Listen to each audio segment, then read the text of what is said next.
Hello, everybody. Welcome back to another episode of Two Dimes and a Token. I'm one of your hosts, Brucknasty. And in this episode, I believe it's episode 38. I think it's episode 38, right? Yes, it is. All right. In this episode, we had a wonderful human being, a return guest by the name of Steven Batman. That's right. His actual last name is Batman. As you guys know, in one of the second or third episodes, we had him on. He is actually a big name in the real estate game. Been doing a lot of things as far as entrepreneurial for many, many years now. Such a great mind and a great human being to know.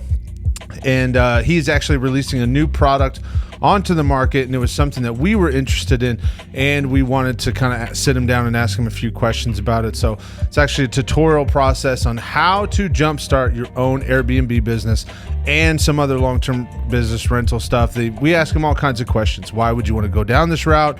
Why is this a good idea? You know, are you the type of person that wants to be able to, you know, put a shitload of work in, and then by the end of it, you're sipping by the pool, drinking pina coladas, and you got a business running itself? You know, are you that person? I know I am, but either way. So once again, that's why we were super interested in it. Plus, having Batman on is always a great time. He's such a great dude. And I believe that should be it for everything. Holy shit. I totally forgot. We need to recharge it. Let's go back. So what we need to tell you too is this awesome episode that features Steven Batman is brought to you by our sponsor, Death Grip Wax. This is the greatest wax and beard oil on the planet. Zero doubt, zero hesitation. Make sure you go to the link, click the link below, go to the website, get some of the stuff yourself. And as a matter of fact, while you're at it, why don't you use that little code 2 Dimes and a Token for a 20% off coupon on any and every purchase. So thank you so much. Shout out to Death Grip Wax for being an absolutely phenomenal product, an awesome company, and we're super excited for you guys to go check it out yourselves. So make sure you get in there, click the link, and check it out. Lastly, make sure you guys subscribe. Hit the subscribe button. We are begging you to stay alive. We're staying afloat. We're keeping that shit trimmed. I'm breathing through my nostrils, and we're treading water right now, and we need you guys to help bring us up. We need you to pull us out of the water, and we need you to love us, and we need you to hug us. You need to embrace us as if I was Rose being pulled from the icy water from the Titanic, okay? Even though she's an asshole for letting Jack fall. But I digress. The point is, that's where we're at. We need you to help reel us into that boat. We need you to cuddle us. We need you to put a couple blankets on us. The way to do that is by hitting that subscribe button. Make sure you go in the comments section. Make sure you write down your spice of the week. Just tell us what you're thinking, right? Also, if you do watch this on YouTube, make sure you go into the comments section, drop an eggplant. Shout out to JP. Always steal that one. Anyway, lastly, make sure you also go check out the merch stores. We got shirts. Promotion status, $9.99 a shirt. So go get your shirts. We want to make sure we get you guys some awesome merchandise. It's great quality stuff. So without further ado, please stay tuned for Mr. Steven Batman.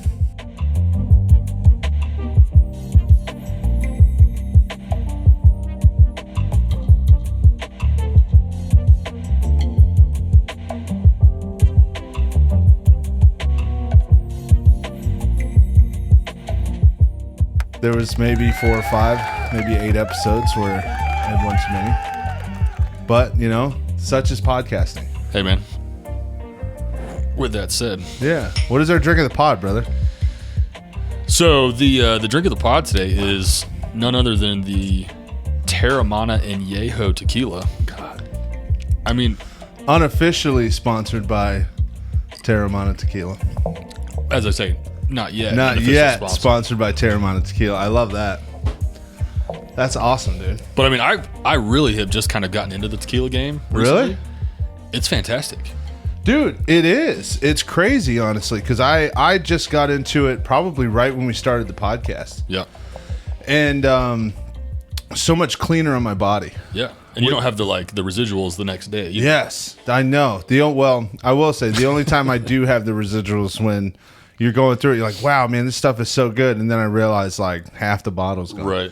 Then boy feels like dog shit. Yeah, there's no volume discounts with it. I love that. No doubt. Dude, all right. So besides tequila, man, we are here today. So I got to set it. Here we go. We're here today for two purposes. Number one, thank you for coming back. It was an absolute blast having you the first time. Happy to be here, man. Yes, and I know we promoted a lot of your personal business stuff that you're doing. You're running an Airbnb business. You're a realtor in the local area. Yep. A lot of successful things, and now it's like, I mean, let's be honest. You guys have been fucking killing it. So we're not supposed to. Hey, bleep that out. We're not supposed to cuss in the first 10 minutes. I just realized it's part of the algorithm that helps doesn't help. Is that a thing? Yes, it is.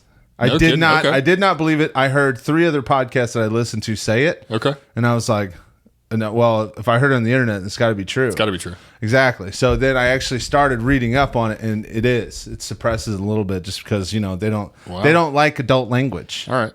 So they have to get you bought into it and like following before they can. Correct. Okay. Exactly. I can't say any potty words until after 10 minutes. Okay. Fair enough. However, to get back on track there, so we were kind of, like I said, we were diving in. You guys have been killing it for a long time, man. A lot of different successful stuff. And what we've gotten into recently is you guys have opened up a new avenue, which is one of the big things that we're going to talk to you about today. But how is that game going, man, as far as like Airbnb and rental stuff? It's good, man. So yeah, so kind of what you're alluding to is we have been doing real estate for the last almost 9 years. We're doing long-term rentals. We did some flips. We did some renovations. We did some new construction stuff. And then most recently, we've gotten into short-term rentals. I know we talked a little bit about that last time we were here, but we're almost 3 years into that now. And it really got to the point where we had a lot of people asking a lot of questions as far as like, hey, tell me about short-term rentals. Tell me about short-term rentals. Tell me about Airbnb. Tell me about how to do it. And for a long time, we took the perspective of like, no, we don't want to tell anybody because we don't want to create our own competition. Yeah. And, we sat down and had a conversation with one of our owners at Keller Williams and one of our team leads. Yeah. And he said, man, he's like, why don't you guys frame it a different way? Why don't you come at it from a perspective of if they're going to seek the knowledge from somebody, why not seek it from you guys? Find a way to put it together in a cohesive package and then make some money off of it. So that's what we did. And that's what the rental revolution was born, man. The rental revolution. The rental revolution. So if you guys check out the rentalrevolution.co.co, or you can check out the Instagram handle, which is _rental revolution. We're changing the mindset entirely, trying to come into it from a value add, telling everybody about everything we know about short-term rentals and how to do it, man. We have a course also that can be purchased. It's only $500. It's $497 for all of our expertise on how to start a short-term rental business from zero to all the way through the management software that we use. Wow. That's crazy, dude. So before we dive into that a little bit, like how is this? Obviously, there's been a lot of challenging stuff that's come up. The way the market has shifted, there's been a lot of people that have speculation on short-term rentals is no longer the way to go, blah, blah, blah. I think a big one that we saw online was Airbnb is going to be down a huge percent just because, again, the way the economy has shifted. Airbnb bust, I think is what they were calling it, Airbnb right? bust, son. Right. Yo, that's actually pretty clever. Whoever said that, kudos. Yeah. But, I mean, what is your take on it? Because I've only heard the negative. And the way I like to hear things, I like to hear both sides, look at the facts, and make my own opinion. So what is your experience? So here's my immediate question is, what's your alternative? Right? Like, so, and I say that kind of jestfully, but in a real sense, a lot of these people, long-term rentals is what everybody knows, right? Yeah. It's buy a property, put a tenant in the property, you get a guaranteed $1,500, $2,000 a month. Yeah. And that's theoretically guaranteed unless the government tells them they don't have to pay that rent anymore or puts a moratorium on the rental payments, right? That didn't happen at all in the last 3 years. Not at all. So, so that's a set it and forget it type mentality. Yeah. But essentially what a lot of what we're seeing and the pinch that a lot of these investors are seeing now is insurance rates are going up. Yeah. Property taxes are going up. Yeah. And the rental amounts are not going up at an equivalent rate because everyone's trying to rent the properties now because I should preface that, not nobody can buy, but the way these interest rates are right now, it's been extremely difficult for people to buy. It's extremely difficult for the average person to buy. Correct. Yeah. So a lot of people are trying to rent properties now, and then a lot of rental properties are coming on the market, so it's kind of flooding the supply of rental properties on the market. Yeah.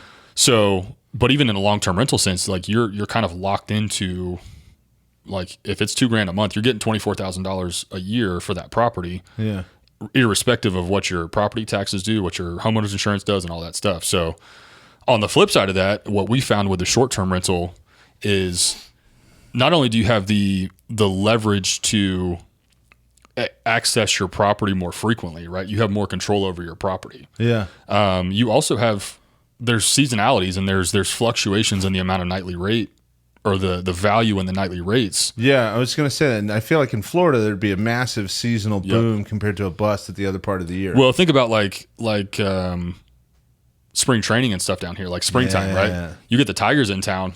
We've had some people in the last couple of years, they're paying $250, $300 a night for 30 to 60 days on some of these properties. Like, you do quick math on that, like that's $5,000, $7,500, saying $10,000. You know what I mean? Daddy likey. So yeah, and that was the factor for us. It was like, man, there's such a larger potential for margin to be made. Yeah. But the kicker to that is, just because the short-term rental market is a viable option and a viable market, you still have to know what you're doing to be able to make it work. Yeah. And that was part of our catalyst for launching this course and all this stuff, was telling people the right way to do these things, telling people how to add value to their properties, telling people how to stage the properties effectively, how to set up their pricing tools properly, how to stock and supply the properties so that when people come through, they're blown away by the value they're getting back on those properties. Yeah. So then they're wanting to come back time and time again. They're leaving 5-star reviews. Yeah, that's creating that lifelong customer. You Correct. and I have talked about that in some of our private dealings. Correct. And it's kind of ever flowing through, specific rental car companies that won't be named, in those experiences. Everything's customer service focused. It's value add focused, and it translates into all realms of the business. So while there are some challenges to the Airbnb, the short-term rental market, strictly because of the supply of people that have jumped into it, we're teaching people how to differentiate and how to separate themselves and be that cream that rises to the top. Yeah. So they're the ones that are left standing at the end of the day while everyone else kind of fizzles out. Yeah, no, I feel you on that, because that's one thing I can tell you that I've looked at it several times, and we've talked about it before. Mm-hmm. But 4 years ago, when you looked at it, there could have been 100 different properties just in Lakeland alone. Right. I believe if you looked at it right now, there'd be about 435. Yep. So it actually no lie, when I looked at it 12 months ago, there was around 400 active Airbnb, VRBO, short-term rental properties in the city of Lakeland. Wow. In 12 months, that number went from 400 to 700. So the supply vastly exploded. Yeah. But in that same thing, and I'll kind of relate it to real estate agents, just because the supply of real estate agents exploded doesn't mean the quality moved in conjunction with that. Yeah, and to tag onto what you're saying, like people threw up like a cupboard in their house and was like, "Yo, Airbnb, bro, $200 a night. Yeah, like, let's do it." Yep. Yeah, and there was a couple of them, like, because that's where we used to go strictly Airbnb, because you remember how high hotels were. Yep. Hotels were like $300-400 a night, and you were getting like a studio. Yep. It was like, this is bullshit. Yeah. I could pay $199 a night and get like a 4-bedroom house. Get a full house, right? Yeah, dude. So we started doing that for a long time. Then sometimes you'd pop on there and they'd be like, "Yo, I got this spare bedroom," and you see one very blurry picture, and it looks like the closet that Harry Potter lived in. Yep. And you're just like, "Damn." Yep. It's only $65 though. Right. Damn. So no, I feel you on that, dude. And I think that's where a lot of people understand how your market really works, because people will see it and they'll say the market is saturated and it's completely flooded, right? But at the same time, 90% of the things that are being put on there as a supplier, this qualifies for any business or any industry, I can say. Mm-hmm. You have to be at the same par of what people were already buying. Right. If you're not at the par that was already existent in the market, right, you're just never going to get in the market. Right. You know what I mean? Right. So, and you can come up with excuses until you're blue in the face of why why not to jump into that particular market? Yes. And you know, like one of the things my wife and I said to each other when we were talking about getting into the short-term rental business, it was like, well, we're going to spend all this money on furniture. We're going to spend all this money on sheets and towels and supplying these properties. What happens if it doesn't work? Right? That's always the big thing is like, well, what if it doesn't work? Yeah. And honestly, it's like, well, then we'll just long-term rent the property, or we'll sell the furniture back to the staging company that we bought it from. And then you long-term rent it anyway. And then you long-term rent it anyway. Like, you haven't lost anything. You've just gained some experience and some knowledge about maybe what not to do. Yeah. And that's the part of what we're trying to help coach and guide people through is that fear of failure, and telling them like, no, here's a blueprint. Here's literally a step-by-step way to not mess it up, to not fail, so that you're one of those ones that are standing at the end of the day. Even if your interest rate sucks, which it is going to right now. Yeah. If you buy a property right now, your rate's going to suck. But is it going to be any worse than if you bought that in long-term rent? That you're going to be you're going to be in the red. You're going to be negative on that property right now.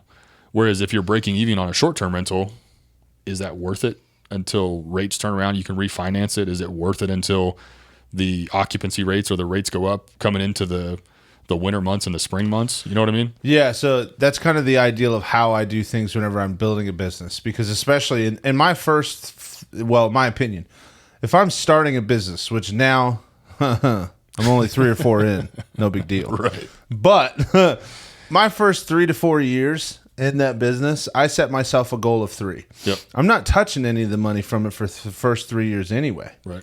And it's just literally just going back into itself so you can grow the business. Right. You know what I mean? Yep. Like, I think a lot of people don't realize that. Like, it's more than just what we're talking about. It's like you've built a platform and you've done this, but also you're talking about running a business, and that kind of you teach people the basics. Like, when you start a business, the reason why people will get one gas station and then the entire family generation lives off that one gas station is because you start living off of that gas station. Right. If you found another job, right, paid somebody to run the gas station for you, Yep. you used your job to pay for your stuff, and then that gas station starts paying for itself and putting money away. Yep. Then you buy the second gas station, Yep. and then the third, and then the fourth. Yep. And then once you have 10, then you're like, wow, I can buy a new gas station every month. Yep. You know what I mean? And that's what I think people tend to forget when it comes to starting that business. You know what I mean? People tend to have a very, very short-term viewpoint, right? They have a very short-term mindset when it comes to risks, business. That's because I've seen Lamborghinis on TikToks. Yeah. Hell yeah, brother. Most of those are rented, though. Let's call it what it is. I know, bro. Dude, we flew into San Francisco. They had one right up front, dude.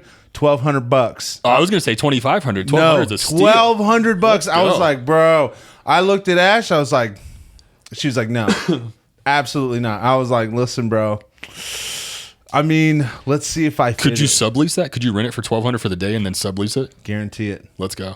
That's what I'm saying, bro. I could. You could go out throw it on a couple people. They pronounce it called Turo, right? Yeah, Turo business, right? Let's go. Dude. You could go in there, rent it for $3,000. Ash, listen to your boy. Come on, he's printing checks up here. It may say it in the contract when you rent it from the rental car company not to sublease it, right? If they don't know, what mama don't know, don't hurt her. You know what I'm saying? I got that same tattoo on my left cheek right now. Let's go. I don't see it though. Yeah. Oh God. We interrupt this podcast to bring you Sunterra Solar Solutions, a leading edge solar company committed to making sure they provide a phenomenal experience to its customers. Going solar was one of the best decisions that I ever made. Not only did they provide me a no-hassle experience, it didn't feel like a sales experience. It felt like an amazing person-to-person having a conversation on whether solar was going to be right for me. I was fortunate enough to not only lower my monthly energy cost, but they gave me an option to be able to create a stabilized monthly bill that I could prepare around. I qualified for a new customer incentive that put cash in my hand after installation, as well as I qualified for a tax credit at the end of that same year after I had it installed. All in all, not only was it the best decision I ever made, I lowered my monthly energy costs, I stabilized my bill, I put a ton of cash in hand. It felt like I got paid to go solar. And my most favorite part that I haven't even mentioned, it eliminated my exposure to future increasing rates from the utility companies. So if you think going solar is the right thing for you, by all means, hit us up in our DMs. We can connect you with a sales associate today. And now back to the episode. Now kind of moving back towards that direction, like you said, running a business though, what would you say is the number one thing in your opinion that people need to learn in order to start? And that's any kind of business. Man, resiliency and staying power, I think is currently what I'm learning right now. Yeah. Because everyone gets hopped up on new businesses, right? Like you've started 3 or 4, like, the new business vibe and the excitement and the podcast. I can tell you right now, podcast. My first 6 months running a podcast was so fucking, we're past 10 minutes. Yeah, fucking exciting, dude. I was stoked to the max. Right. And I'll be honest, like we got 9 to 10 months in and I sat back and you just realize like how much work you have ahead of you. Yep. And one thing I tell people, I never quit, but because I really do. I love doing this. I love sitting down with my friends. I love meeting new people, hearing their stories, but you get to that point where you're like, bro, just I don't know. Like you're doing so much effort and you see over the past 2 months you've gained like 10 followers. Right. And you're like, bro. Have you ever heard you know who Alex Hormozy is, right? No. Bro. I don't know that name. I'm about to change your life. Oh shit. Yeah? So go look up Alex Hormozy. He is one of the best, bro. Like I would put him in the category with like an Ed Milet, Andy Frisella type motivational. He's not a motivational speaker. He's a business guy, but he's just real. Man. Yeah. He's raw and he just kind of says it like it is. Like he talks like he's talking to a 5th or 6th grader. Very simple, but very, very great knowledge.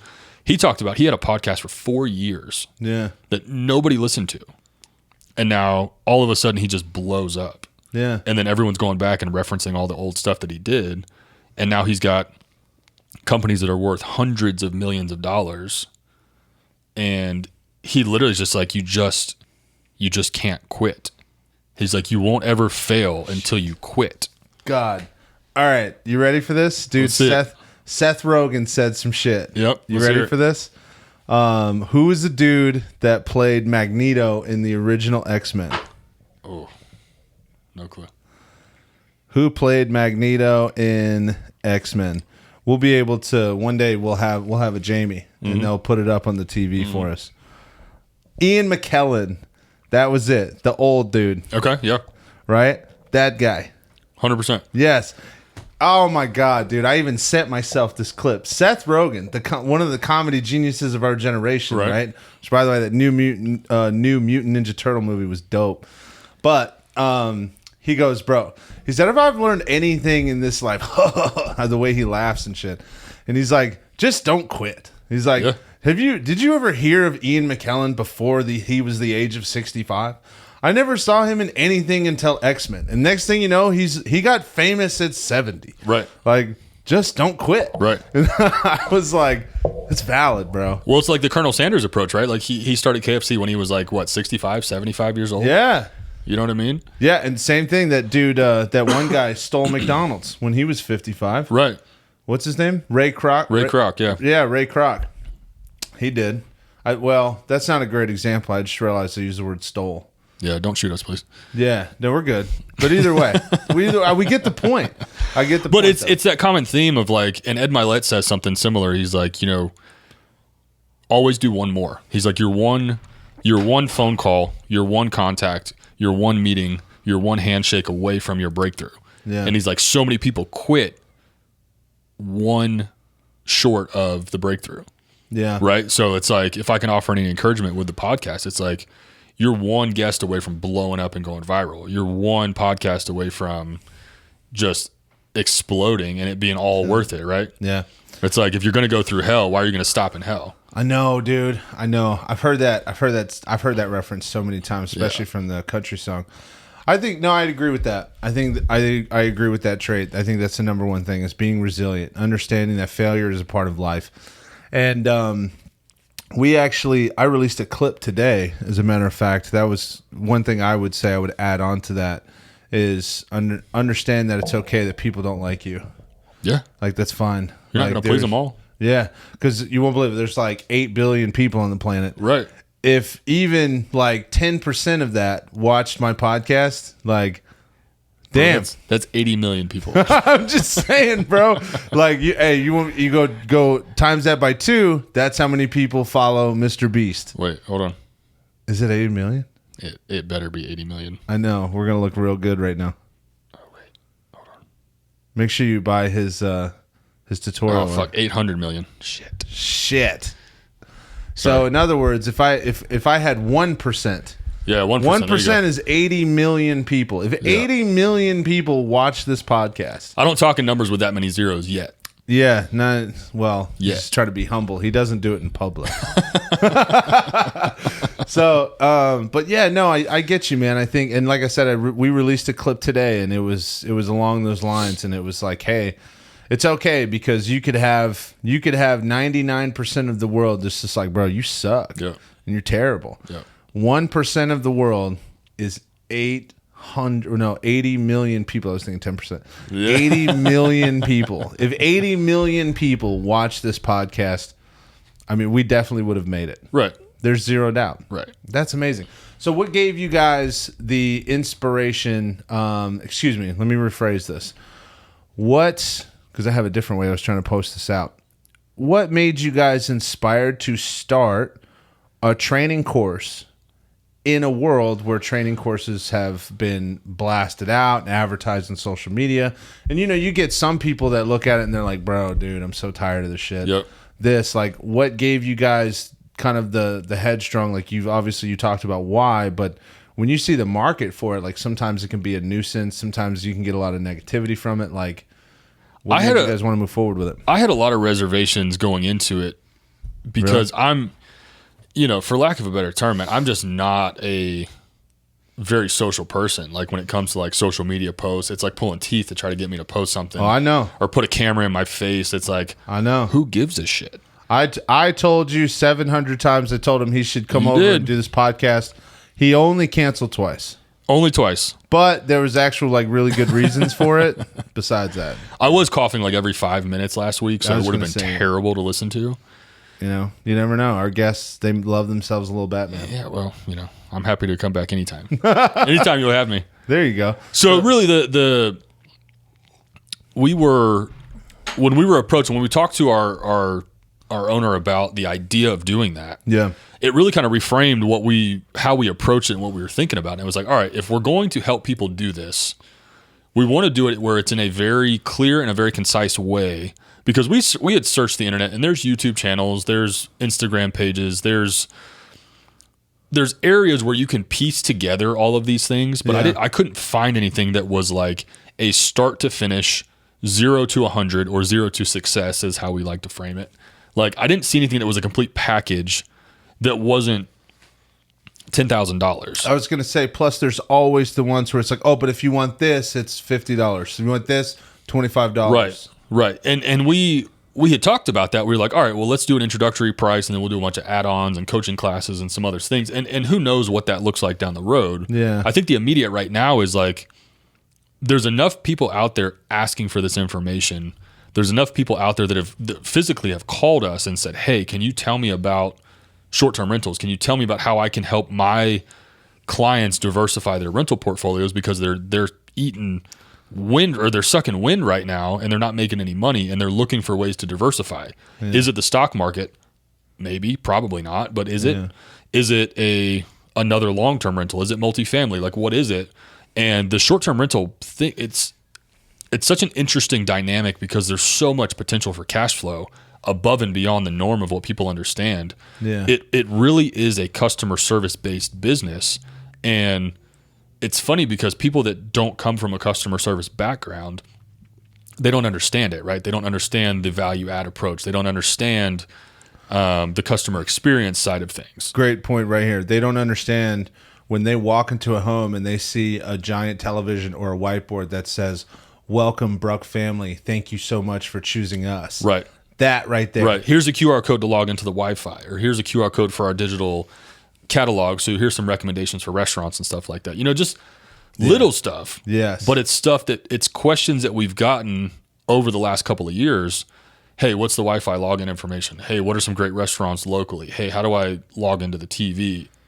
Little stuff like that. And it's funny because if you find yourself in a position where you want to be a business owner, like understanding those little things, that little question, that little tidbit right there, it pushes you. If you're anal enough, I use the word anal. Some people would use the word detail oriented. Right. If you're anal enough, which I am 1000%. I'm more anal than most people when it comes to my businesses, but that right there, you just notice it. There's a trend. I've been asked that question 6 times. Let me find a way to expedite it. Right. So they don't even have to ask. Right. If they don't even have to ask, that makes their experience 10 times better. Like one of the things that was so simple was automated messaging, right? Yeah. So it's like setting up automated messages for check-in, like sending people codes to be able to check into the properties without me having to physically type in these codes. Yeah. And it's like the Airbnb platform has the ability to set these things up where it makes it very systematized and very automated, but it allows us the ability to manage 20 properties or 21 properties without feeling like we're managing the 21 properties.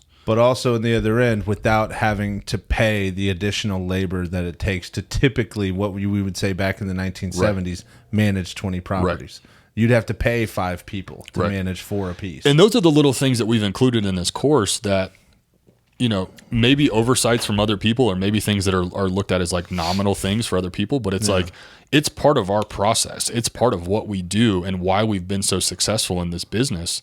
And we felt like it was relevant to share to people. Yeah. Like one thing I would love to do is that as people are watching this and as people are interested or learning about short-term rentals, if they want to know more about that, send me a message, send me an email. Let me get your email address. I will literally send you the spreadsheet, like the spreadsheet that we use to analyze properties and figure out, hey, is this property going to be profitable? Is this property not profitable? Is this a good deal if I buy it at X?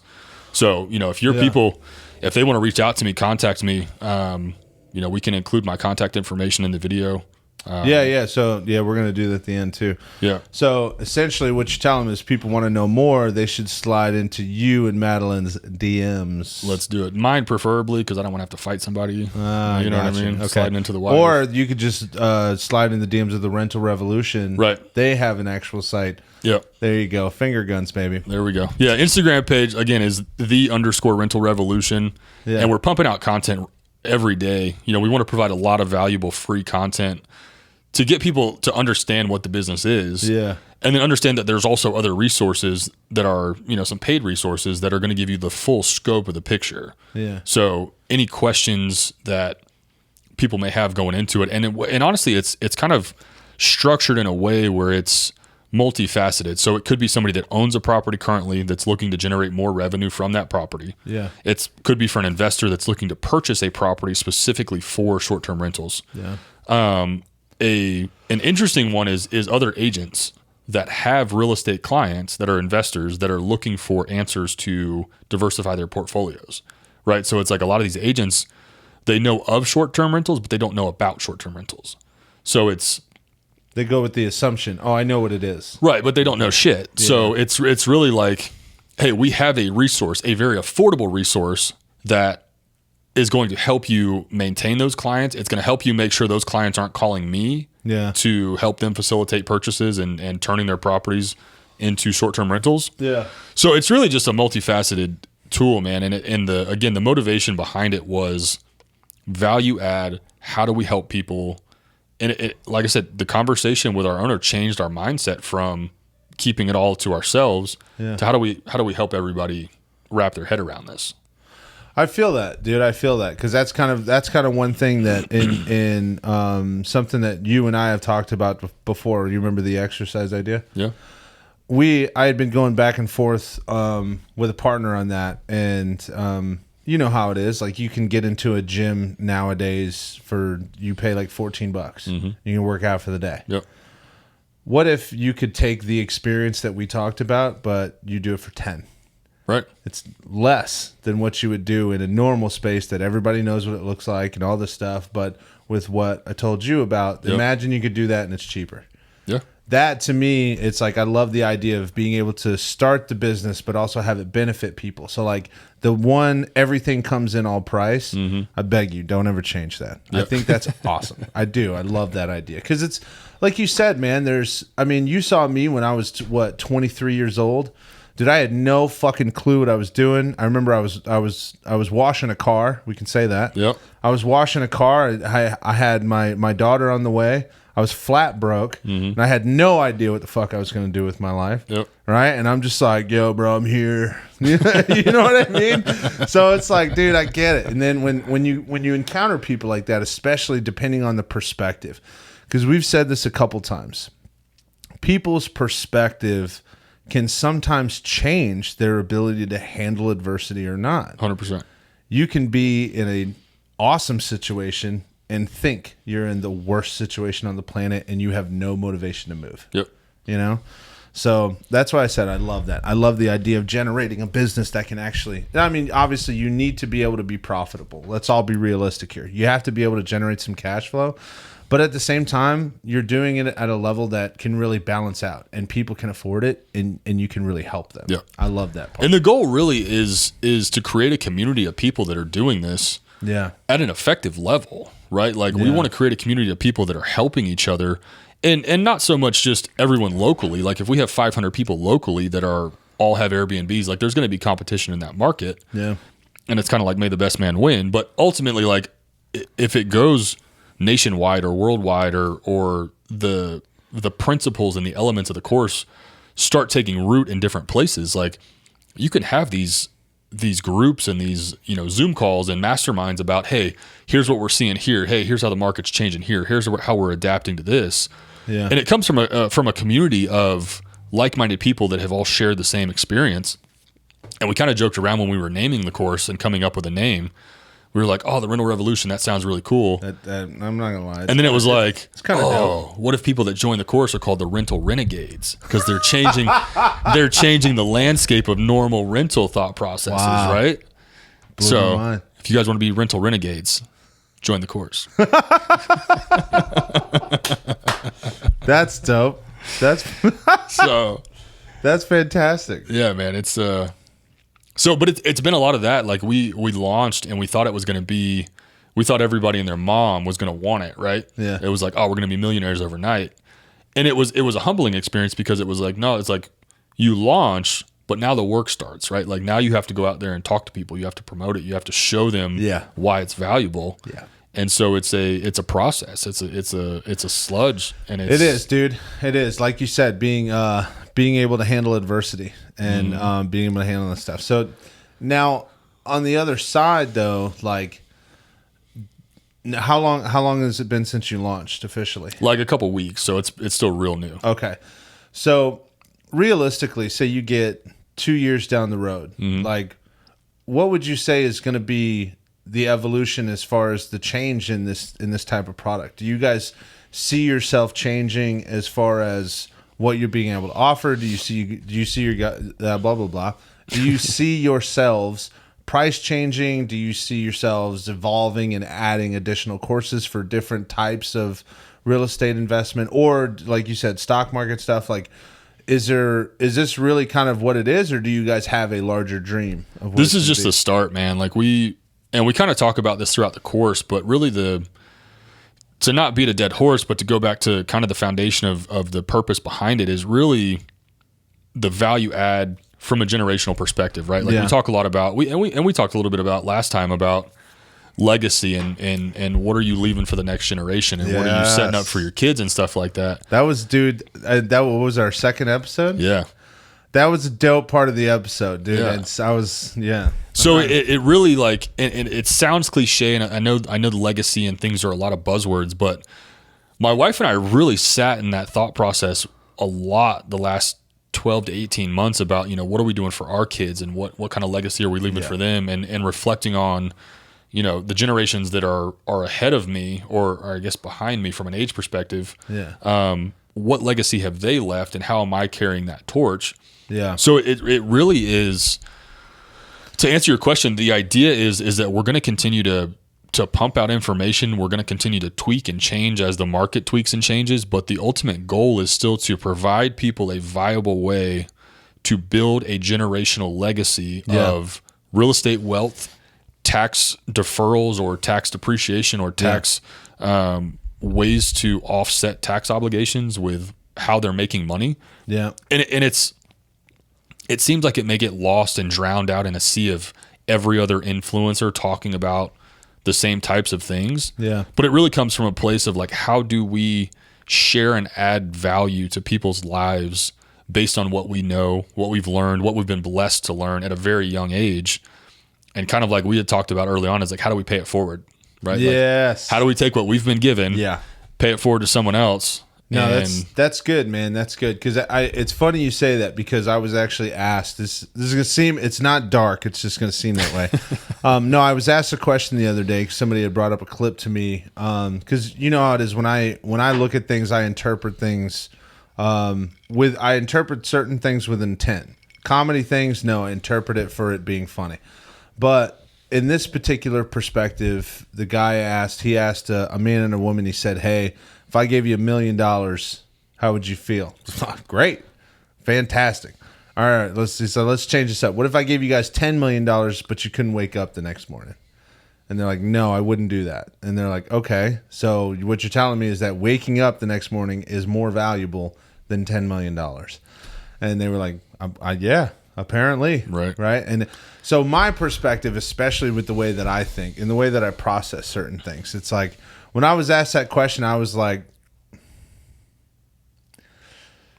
I'd probably take the 10. But the only reason why I say it is because that thought process you talked about that you've been in for the past 12 to 18 months, the legacy stuff. Right. I'm cool with where I'm at. And the best part is my mentality and how I grew up, dude. I don't need shit. Right. I can eat ramen noodles for days, baby. You know what I'm saying? Like, it is. Matter of fact, I had ramen last night. But either way, the point is like, you know what I could do? I could spend that 24 hours hanging out with my family. I could spend about an hour. Mm-hmm. I can give them the instructions on how to make that 10 million last for the next 10 generations and grow. You know what I mean? And it's like, you know what? I might do that. That's, to me, I love them, and there's no doubt about it. But if I could leave that for every generation afterwards and make sure they knew the importance of that, I was like, you know what? I might make that trade. You know what I'm saying? Like I said, it sounds a little dark, not meant to be dark, but at the same time, I get the thought process and the perspective. Yeah. Here's just to play the other side of the coin, to offer you a thought process on that. Here we go. Now we're playing. Do you think it would be more valuable for them to have the $10 million and written instructions on what to do? Or do you think that it would be more valuable for them to have a lifetime of experience learning directly from you and make their own $10 million? See, there you go. That's another one. So the other part, that the way that I balance it out on the other end too, is the only reason why I said $10 million cash and the instructions is because I don't have the ability to set everything up within 24 hours because I wouldn't be able to wake up, right? I thought about this intently, as you can tell. But that's a difficult question, man. That's tough. But I got to be honest. Lifelong experiences for them to be able to make themselves $10 million each. Whereas I would just get $10 million, give them the instructions on how to set it up, and they would probably never have to truly work a day in their lives. And we know what that means. Work is usually 2 to 3 hours, then you know, exercise, all that bullshit. That's a great one. Yeah, all that bullshit. By the way, side note, dude, your boy, now that I've been able to get back in the gym because of the whole hip thing, down 14 pounds. Brother. Let's go. Yeah, that's what I'm saying. Let's go. So I'm getting back to my Goggins style. Oh, so after the hip broke, then it's, you know, they were When did you break your hip?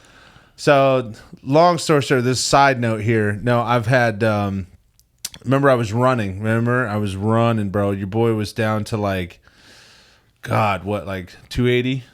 285? Dude, I was, and the sad part is when I get to 285, like I look pretty good, bro. Lean and mean, bro. Yeah, I do. Like 285 for me was pretty lean. I put on a lot of muscle mass from the time I was 12 until the time I was 30. So now when I get down to like 270, 265, like I look skinny and jacked. But when we first bought the house, right? Okay. I was a little bit thinner, but at that point in time, I was having a lot of problems with the hip, dude, and I ran a 10 miler, and when I got done, What? yeah, I ran a 10 miler. What the fuck are you doing running 10 miles? And then, mind you, at the time I was 297 pounds, and I ran 10 miles. See, I'm only 90 short of Goggins. Bro. That was the goal. But it was a 10-mile run, and when I got done, I felt great, but at the same time, I was like, dude, something's wrong, man. Like, Right. it was clicking in there. And then my next run, because every single morning I was running a 5K. So I'm going to run a 5K every morning. And I got to the point where I got it down, and I was at like 24, 25 minutes. That's in the humping, 5K. bro. For 300 pounds, it was great. That's hauling ass, yeah. Dude, and so here's the best part. I get done the next day, and I was just like, bro, something's wrong. I get to a mile and a half, and I'm like, bro, something's wrong. So I go to the doctor, and they're like, hey, so here's the problem. You have no cartilage. Or no, remember Batman? Well, I've seen worse cartilage in knees. And he's like, oh, well, that's good. No, that's because there's no cartilage in your knee. So they were like, no, you have none left. And they were like, you played football. Right. And I was like, I did do that. And they were like, you did that for an extended period of time. Right. And I was like, you're right. I did that too. Yeah. So they were like, yeah, there's nothing left in there. So what's happening is your bone joints and everything, they're just chipping on each other every time you run. Sweet. And the fact that you've been running so hard the last 8 months and none of that existed, it's so eroded. It's basically the tension in your bones is tightening all the muscles around your hip. So like your ass muscles, your groin muscles, your thighs, your hamstrings, the whole thing. Bro. Yeah, and I was like, really? And they were like, the good thing is your legs and your butt, they're powerful. Right. So your muscles aren't Obviously. Yeah, you know what I'm saying? So they were like they're very strong. They're very powerful because of your lifting and all that. Right. So they're not experiencing the pain that you should be feeling in a normal human being. Sure. But your bones, that's where you can't, there's no way you're not going to feel it. So what'd you do? So they were like, we had to figure out some other things, and they were like, you got to stop. And I was like, what do you mean I got to stop? And they were like, it's like crack. You got to stop. Right?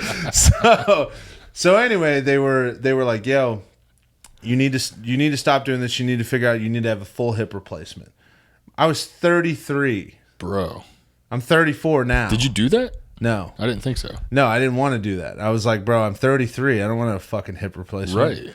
And they were like, yeah, well, your hip and your hip joints, everything in there, it looks like the equivalency of a 90-year-old man. Sweet. I was like, this is dope. So, long story short, we found an alternative avenue. We tried that. Right. It failed unbelievably. Sweet. Yeah. So now but when you try that alternative, they tell you straight up, like, you cannot do anything. Okay. You cannot. You need to give whatever they're doing, that you need to give it time for it to regenerate new cartilage. If they put cartilage in there right now, like, I would be like a new man. Right. All that tension would go away. Everything would lighten up. Everything would be great. So, but the only way to do that is with the hip replacement. Basically, they would go in, they would exchange the actual joint part, that would be metal, and then they'd put like giant rubber whatever for the cartilage. Right. And eventually it wears down after 10 to 15 years, especially if you're super active. Yeah. So I tried the alternative, which again failed horribly. But like I said, you can't do anything on that. They tell you, like, don't. Right. They're like, ride a bike. And I'm like, okay, I'll ride a bike. And then they're like, no, don't even do that. Just, you need to give it time. Yeah, that seems... So I don't know. Yeah, so I was like, all right, it is what it is. I'll get more detailed off. Yeah. But anyway, long story short, it failed dramatically. Now we're back in 6 months. In February and March, I'm scheduled to have a hip replacement. So now I'm back to running, and I'm back to going to the gym. Sweet. Yeah, so the other day, I did run another 5K. I'm up to about 29 and a half minutes now. Okay. Because your boy put on about 22 pounds from the time he stopped. Because I was about 285, and now I float between like 305 and 315. What weight did you play at? I played at 295 to 305. Okay. But also keep in mind, I stopped powerlifting after I got done playing for probably about 6-7 years. So I lost a lot of that muscle mass. Right. Like now I could probably bench like 350 to 375. Just casually. Casually, yeah. When I left though, let me tell you something, them stacks were on there. But my squat was the most impressive. Like I squatted 700 plus. Jeez. Yeah, it was great. That's why my hip is the way it is. Great for who? It was great for me. Yeah, right. Listen, everybody used to look at me when I was in the gym. They'd be like, he's squatting 700 pounds. I'd be like, I'm squatting the earth. Yeah. As I'd go down, I just... Lightweight, baby! Yes. That'd be the earth. And that was me. And then you'd have like Saquon Barkley come up to me at like 215 pounds and squat more than me. Right. I was like, you're a bitch. Yeah. Although he's not. Yeah, no, he is not. So we diverted onto a private story there. That's right. But however, I digress. So again, man, I love the idea, dude. I love the mentality you guys have brought to this. I think it's so cool. And again, like I said, I go back to the same thing just because of my personal beliefs. I love the pricing that you guys do. I think that group, that all-in-one, that bundle thing, that helps people, and it helps people give a little bit more confidence, and they know, like, oh shit, I'm not going to get a week into this, and next thing you know, I got to buy the next thing, and I got to buy the next thing, and buy the next thing. Right. I love that. So, as you guys are progressing into this new industry that you're doing, which is, I mean, it's almost like HR. It's training and development. Yep. Right. I mean, how have you guys prepared yourselves having to deal with everyone that you're going to encounter? Because I think about that and I think it's great. But one thing I'm not afraid to say is, dude, customers suck sometimes. They do. Yep. And that's the truth of it. As you as the business owner, obviously I know you're not going to agree with me on that. However, I'll be very blunt and say it. There's going to be certain people that they sign up for it and immediately they cause friction, and immediately they just repel the things that you're trying to teach. And we all know people like that. So how would you be able to handle things like that in a new business that you're trying to grow? So the beautiful thing is that my experience in my previous job opportunities and histories has really prepared me for shitty customers. Yeah. And people that are just unrealistic in their expectations. But in the same breath, in consideration of that being the case in some circumstances, we actually have a full 100% money back guarantee for this program. Really? Over how much time? So the only stipulation is you have to go through the program, like you have to watch the program and attempt to implement what it is that we're teaching you. Yeah. And then prove that it doesn't work. Prove that it's failed. Prove that it's not operational, because the fact of the matter is like if you implement what we're teaching you to implement, it will be successful. It will work. But at the end of the day, if you're just hell bent on getting your $500 back, like we'll give you your money back. You don't really want to do the business anyway. Right. Yeah. If you're just buying it to buy a course, or you're the one that habitually goes to Tony Robbins and Artist Syndicate and all these other training courses, and you never implement what they're talking about, like you're probably not the customer or the client or the person that's serious enough about the business anyways. Like, yeah, we'll give you your money back. Yeah. But it's part of it. It's like we will offer 100% money back guarantee, assuming you go through and show us that what we taught you didn't work. Yeah. No, that's good, man. I love that. I mean, so what do you anticipate as far as the future when it comes to, short-term rental stuff? I mean, because like you said, you've seen a massive growth in the supply. We've already obviously discussed there's a difference between real supply and the actual supply. Right. But I mean, where do you predict this is going to go in the next 15 years? Because I mean, I know you guys are all 100% in it, but imagine somebody's watching this and they're saying, hey, I'm seeing your platform, but at the same time, like, why would I want to invest in this? Why would I want to get into this industry? So one of the biggest things about this industry is the flexibility and control over the property. One thing a lot of people don't know, or one of the motivating factors of getting into it, was we got kind of scared during the COVID stuff. I don't know if that's a buzzword and that's going to cancel the whole podcast, but like during all the COVID stuff, when they were doing all the rental moratoriums and telling people they didn't have to pay their mortgages or pay their rents, you couldn't evict them, you had no control over your properties. Like, you still had to pay a mortgage on the property, but your renters didn't have to pay rent. So we kind of freaked out a little bit on, hey, we don't have as much control over our properties as we think we do. Well, the short-term rentals in the platform provides the ability to really have 100% control over these properties, because you get somebody that's unruly or somebody that's acting a fool in one of your properties, you boot their ass out. It's your property. They're there for a very short period of time. So you don't have to go through the other side of it. Whereas if a long-term rental dispute, you got to give a 30-day You got to go through an eviction process, the whole thing. All that. So like, here's a great example. So we had a property back in March sometime. Yeah. And we've got like exterior cameras set up on most of the properties just to keep tabs and make sure who's coming and going and that kind of stuff, right? So like, we're gonna shoot a podcast outside one of those properties one day. Do it. I'll send you the address, bro. Driveway. Oh, come on, driveway podcast. Yes, let's do it.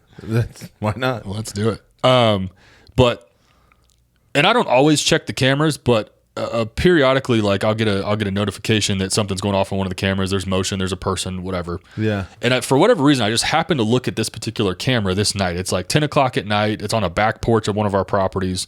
So excited right now. This bitch is chopping cocaine on the back porch.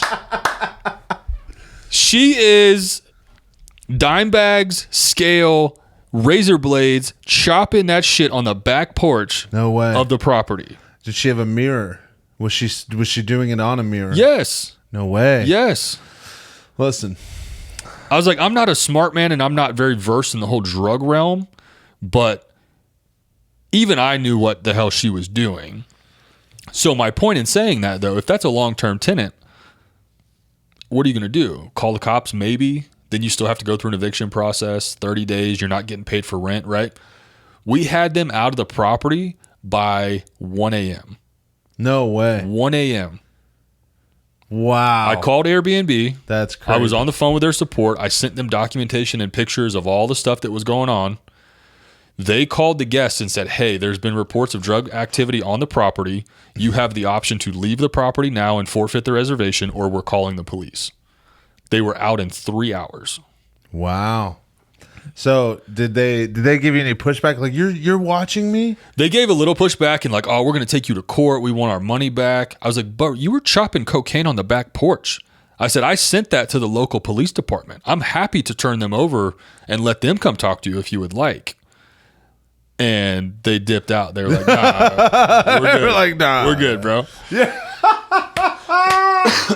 Hey. So, but it's like, it's those circumstances where it's like you have way more control and you have a set of standards or a rule set that they have to adhere to be able to stay in the property. That's awesome. Dude. Right. So I know we got a little sidetracked on the actual question, but my answer to the question is, I mean, you answered it with that. My answer to the question would be, I see this being a very sustainable and viable market for a long period of time. Yeah. Like, so sustainable in the fact that like hotel companies are trying to figure out a way to replicate the same thing because they're getting their asses handed to them by Airbnbs and short-term rentals. And it's funny because if you go on Airbnb, VRBO, blah, blah, blah, there's quite a few other sites now too. A lot of those hotels are now posted on those sites. Right.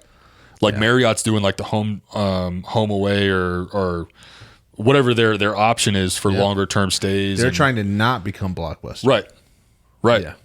So, and that's the interesting thing too, is in I think the longevity of the short-term rental market is going to be predicated on markets and cities that are not so heavily influenced by hotel lobbyists. Yeah. So like New York City just shut down their Airbnb, like short-term rentals entirely. Why? Well, think about the amount of influence they have from a hotel's perspective in New York City. Yeah. Right? Like, think about the amount of money flowing from hotel lobbyists. Same thing with Las Vegas. Las Vegas hotels. Vegas is probably not far behind it. Yeah. You get some big California cities that'll probably be behind it as well. But like Tampa, for instance, Tampa has 4,000 plus Airbnb properties right now, whereas Lakeland has 700-ish. 4,000? 4,000, bro. What the fuck? Right. But in that same breath, you know, as those properties shut down, it's not that people are going to stop looking for short-term rental properties and Airbnb properties. Yeah. They're just going to go to markets where those properties are actually at. You know, we're 30, 45 minutes from downtown Tampa, depending on traffic. Yeah. Like, we have plenty of people that come to our properties in Lakeland stay in the properties and drive to Tampa. They drive to Orlando. They drive to Disney or Legoland or whatever. Yeah. And we're not, I don't know that there's ever going to be a hotel presence strong enough in the city of Lakeland to threaten that type of market. No, there's not, because you're only ever going to see one chain on the north side and one chain on the south You'll get a side. pocket of them in Lakeside Village. You'll get a pocket of them by the interstate. Yeah, you're not going to And- get much else. I Right. mean, the Airbnb market is really going to dominate when it comes to the Lakeland market. And I think it's that ability, though, and that's part of what we talk about too, is like it's the ability to see the market adapting and changing and adapt and change with that market. Yeah. How do you change your product to fit what people are actually looking for? How do you adapt and add amenities that people are looking for to differentiate yourself from other properties? And then at the same time, what is the feature that your property really offers? Right. What's your X factor? Yeah. What sets you apart? I like that, dude. That's pretty cool. So yeah, no, I'm a believer in that, 100%. I think that with everything that you said, I think it really creates a lot of value, and I think it pushes the idea, like, bro, it's not just a fad. Right. Like, this is something that is going to be generationally carried on. Right. And it's like anything. Like anything can be a fad if you don't put the energy and effort into it, right? Like if you do a diet, for instance, if you don't stick with that diet, it's going to be a fad. Well, I mean, it depends. If you don't stick with your workout plan, that's a true. fad. If I don't right? stick with my workout plan, It goes back to that longevity. It get goes back to that that 325. that perseverance and pushing through the resistance. That's correct. You know what I should have done? I should just let my hip like break. Break it, bro. Yeah, just fuck it. You know Break what I'm it. saying? See what happens. Goggins would have broke that shit. I'm breaking my rule, so I'm going for a third one. We have such a good conversation with you, buddy. I miss you. Man, we always have a good talk, man. I I know. love getting a chance to chat with you. I know, but so I'm not going to keep you too much longer here, brother. But I mean, I love the conversation. I think it's great because I love switching up our topics, man, and I love the idea of people thinking outside the box, and I think that's what part of our podcast is really meant to do. And I think that every time you come in, man, I think that you really do that. From the second episode to now, I don't even know what number this is going to be. What is it? I think you're going to be 38. Nice. So yeah, because I was shooting a little intro Right. myself just to make sure I don't fuck things up. But no, I think you're expanding the thought process. And when I say that, I mean people that watch, like, grow yourself. Right. I mean that's another thing. Like, I love comedy. And I want, as a matter of fact, I'm about to announce it, and so this is gonna be a real deal. Let's hear it. Yeah. So in November, I signed up for the Downtown Ybor Comedy Club. You doing stand up comedy? Yeah. Let's go. Let's Let's go. Dog. So Ash and I walked through, and I was like, I don't know. They do on open mic night. They do a 5-minute bit. Yep. So I've been writing shit down. I've been doing all these jokes that I think are funny. Oh, what day is that? I'm not gonna announce it. Shit. Let me know because I want to be there. I'll tell you. Let me know. But so anyway, I've been telling her. I told her about it. She's like, just do it. And I've been preaching everything that I've been preaching. Like, bro, if you want to do it, just do it. Yeah. Like, fuck it. Who cares? Just do it. And I did say the one thing I was going to go up there. It was my first time ever doing stand up, right? So I told her Ash several times.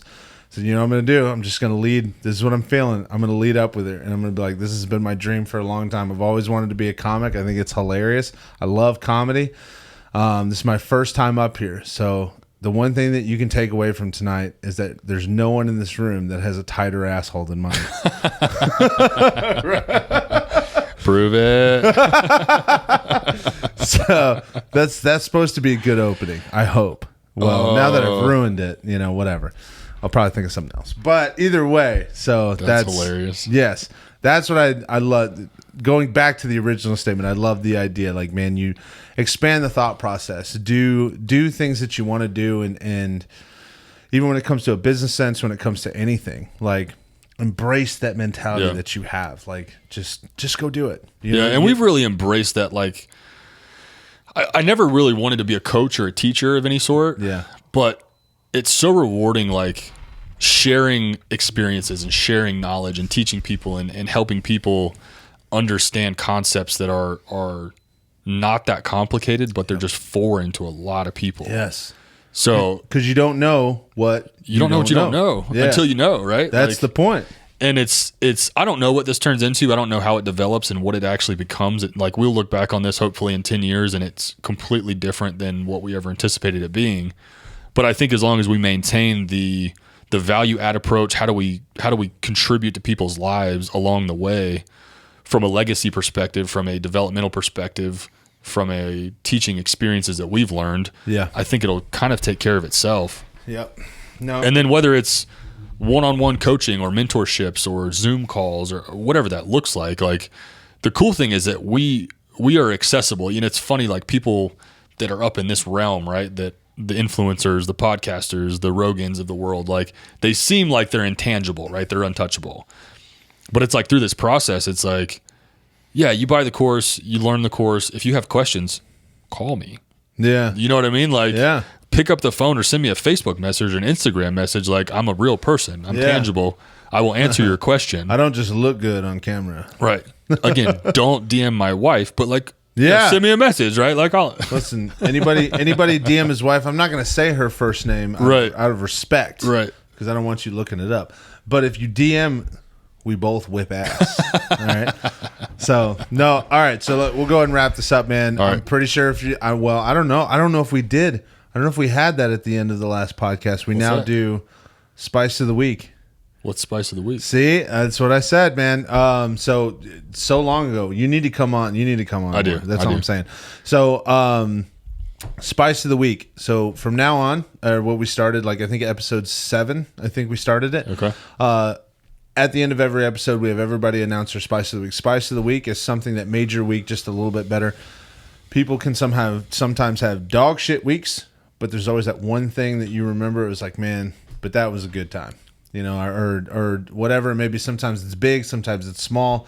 Great example. One time, some old guy gave Keon $100 when he was Christmas shopping last year to give to Mikey. He was like, man, he's only going to be this age one time. He just handed him $100, told him to go get more. That's awesome. And then there was another one where your boy happened to walk out. It was 2 a.m. Couldn't sleep. I didn't know what to do. Football was not on because we were in the off season. Right. So naturally, I'm depressed. I don't know what's happening. I open up this cabinet, and next thing you know, this blasting light of amazing, like, heaven light music. There's whatever the things that harps? They play. Yes, they play harps. They do the saxophones. Whatever the instruments are that make those sounds. All of a sudden, I see this beautiful shining box of Lucky Charms. Oh, let's go. And I was like, oh, fuck. And I got that double XL bowl. And that bowl of cereal, for some reason, just carried me for the next 4 days. And I get to Saturday night, and I was like, I'm sitting there laying down. I'm laying down with Ash. We're watching a movie. And she's like, hey, what do you think, you know? And I was like, yeah, but do you remember that bowl of cereal? Right. Like, that shit was dope. So, you know what I mean? So that there's different levels. Everybody focuses on different things. I love the little things, but so that is find your Spice of the Week. If you like, I can definitely go first. All right, hit me with it. All right. So I'm pretty stoked about this one, brother. I'm pretty excited. So I recently got into a little bit of a tussle, right? A little bit of a tussle. The guy that mows my lawn, all right, right? Didn't like the way that he spoke to me a little bit. Sure. Like, he came up to my front door and said, hey, bro, you're 2 months past due. I didn't like that Don't shit. disrespect Big Papa. Yeah, exactly. Said, listen, if you just tell me when I'm behind, you know I got you. Right. It is what it is. So, naturally, paid the man. Need to make sure you be honorable in business first. Right. And then afterwards I said, hey, but I would like to tell you, I don't appreciate the way you approach me. Right? And he said, well, I mean, what would you say to someone that was behind on your bills? And I would say, hey, hate to bother you, but you're behind on your bills. Right. Right. And immediately he just went, okay. All right. And I said, okay. And I tell that story, that's a vulnerable story. Sometimes people are sensitive. They don't want people to know. I don't know because he doesn't have a formal billing style. He does everything through Cash App. Right. So I forget all the time. Yep. It just happens. So I tell the guy, I pay the guy, I look at him, and I said, as a matter of fact, I'm going to pay the next month. That's my fault. I fucked that up. But then when I said it to him, the genuine facial change expression, you could tell, like, the dude's just having a rough fucking day. He's just having a tough go of it. And he turns everything around. He looks at me and he goes, hey, my bad. And I was like, That's all I needed, brother. Yep. And we shook hands, and I looked at him and said, there's no better service than yours. I want you to know that. And he goes, dude, I appreciate it so much. And I said, as a matter of fact, next week, next time you come on my lawn, why don't you walk inside, have a dip in the pool? And as a matter of fact, I got a beer cooler right out there. Why don't you do your thing, right? And from that point, we hit it off. Next thing you know, we're chatting for 45 minutes in the front of my house. His wife's calling him saying, what the fuck are you doing? Right. Ash is yelling at me, and she's in the other room. And we're having a you guys just broing out on the front porch. We're just having a great time. I love it. Next thing you know, I make a great friend, and I'm just like, you know what? It's amazing when you appropriately address a complicated situation. Yep. When you appropriately assert yourself in the right way into a complicated or difficult conversation, and you just do it right. And you say, hey, I'm not coming at you. I'm just saying, I like this. I don't like it when people talk to me that way, but I understand why you were frustrated. And that immediately, it just like, damn, I feel good. I felt great about myself. I was like, dude, I just generated, like, there's no doubt we're lifelong, at least acquaintances for the rest of our lives. He might actually get off of his mower and go into my pool when he mows the lawn next week. You're going to have some dude just floating on a float back there drinking a beer. That's the point. And I'm going to walk outside while I'm on one of my little telecommunication calls, right? Yep. I always say telecommunications. It's just a headset right. for my actual like daytime job. Right. But I'm going to walk out and he's going to be like, and I'm going to be like, and then I'll look over, see the beer cup, and I'll throw him a beer while he's in the pool. That right there, it made me feel good. It was like, you know what? I was able to assert the things that I felt important about, but at the same time, like he wasn't offended and he really understood. Like it was coming from I was coming from a good area. Yeah. Let's use that. So I love that. That was my spice of the week. Sweet. All right. So I got one that's maybe a little bit more different vein. Okay. So since we moved to Claremont, right? Like we moved out of Lakeland. Yeah, I didn't cry. Yeah, I cried a little bit, but I cried twice as long as he did. It's been a change. The last 6 to 12 months has been really, really not tumultuous is not the right word, but like a lot of shit going on, right? Like my wife had an operation this summer. I had an appendectomy this summer. Like just been a lot of shit. I didn't know that. Girls started a new school. We moved houses. Like just a lot of shit. And one of the cool benefits, though, is that my grandmother is still she lives in Claremont, right? So, like, I would generally see her. I met her. You did meet her. Yeah, I did. You did meet her. She might be, based upon my analysis, because I've met every human being in the world. Pretty sure she's the sweetest woman on the planet. I mean, her name is Honey, so. Yeah. But. So she lives in Claremont, and I would only see her really periodically, like holidays, occasionally if we were in Claremont for something. Yeah. But now I get to drive by her house literally every day, taking the girls to school. Oh, that's nice. So on yesterday, I had an opportunity. I had been talking with her about stopping and having coffee and whatever else, and I caught myself Monday saying, "Hey, let me check my schedule and I'll get back to you." And I was like, fuck that. It's your grandmother. Like, you're going to clear your schedule and go have a cup of coffee with her. So yesterday morning, 30 minutes. I sat there for 2 hours talking with my grandmother. That's dope. And it was the most refreshing 2 hours that I've had in quite a while, just from a perspective, Yeah. from a life experience perspective. Yeah. She's an artist, so she paints and she draws and sketches and stuff like that. And in the midst of our conversation, we're talking about everything that's going on, job changes, school changes, lifestyle changes. And she gets up and walks me into her art room, and she shows me 2 pictures that she's working on. Mm-hmm. One of the pictures is a cowboy that's riding a bucking bronco. And it's sketched out, very little color has been put onto it, but she says, I had an impression of the word chaos when I looked at drawing this picture, and as it's developed, it really has kind of embodied that chaos. And she's like, it's funny, since our conversation, she's like, I have a clear direction on how to finish the picture now. Yeah. She's like, because you're living in a bunch of chaos, but you're stationary or you're stable on top because of your foundation in the saddle being Jesus or God or that foundational piece. Yeah. And it's like, as long as you hold tight to that, as long as you hold into that, like, you'll be okay in the midst of the chaos. And I was just like, bro, like, grandma coming in hot. That's a dime dropper. But it like there was so much stuff spinning in my head. It's like that 2 hours, like, literally calmed the waters. I was going to say it slows the world. Yeah. And it really put into perspective the importance of focusing on what was going on and how it impacts everything else that's going on. So it was definitely a spice of the week. I dig that. That's fucking dope. So. Yeah. We'll wrap this up, dude. Thank you again for coming on. You are the man. One more fist bump. I want you to look right in this camera right here. Give me everywhere that they can find this, because honestly, like I said, I wanted to bring you on because I'm not always sold. And like I said, one of my first questions said, sometimes training programs can be fucking annoying. Yep.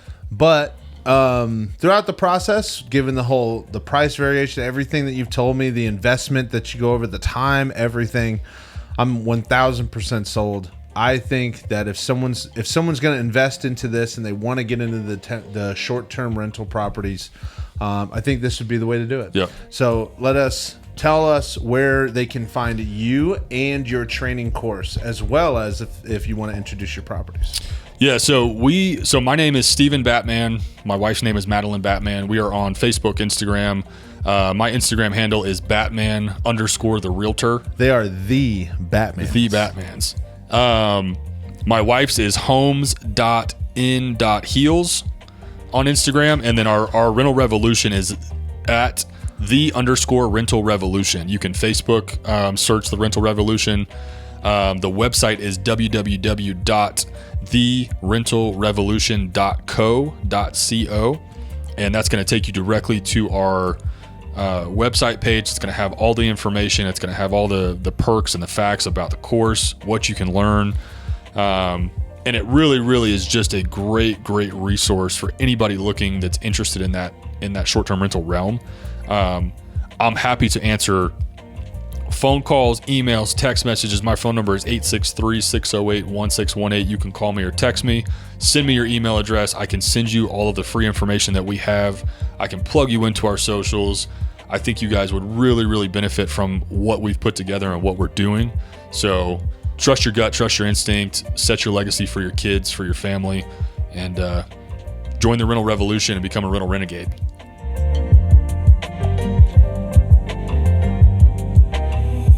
$2 and a token. Do you make Rosie?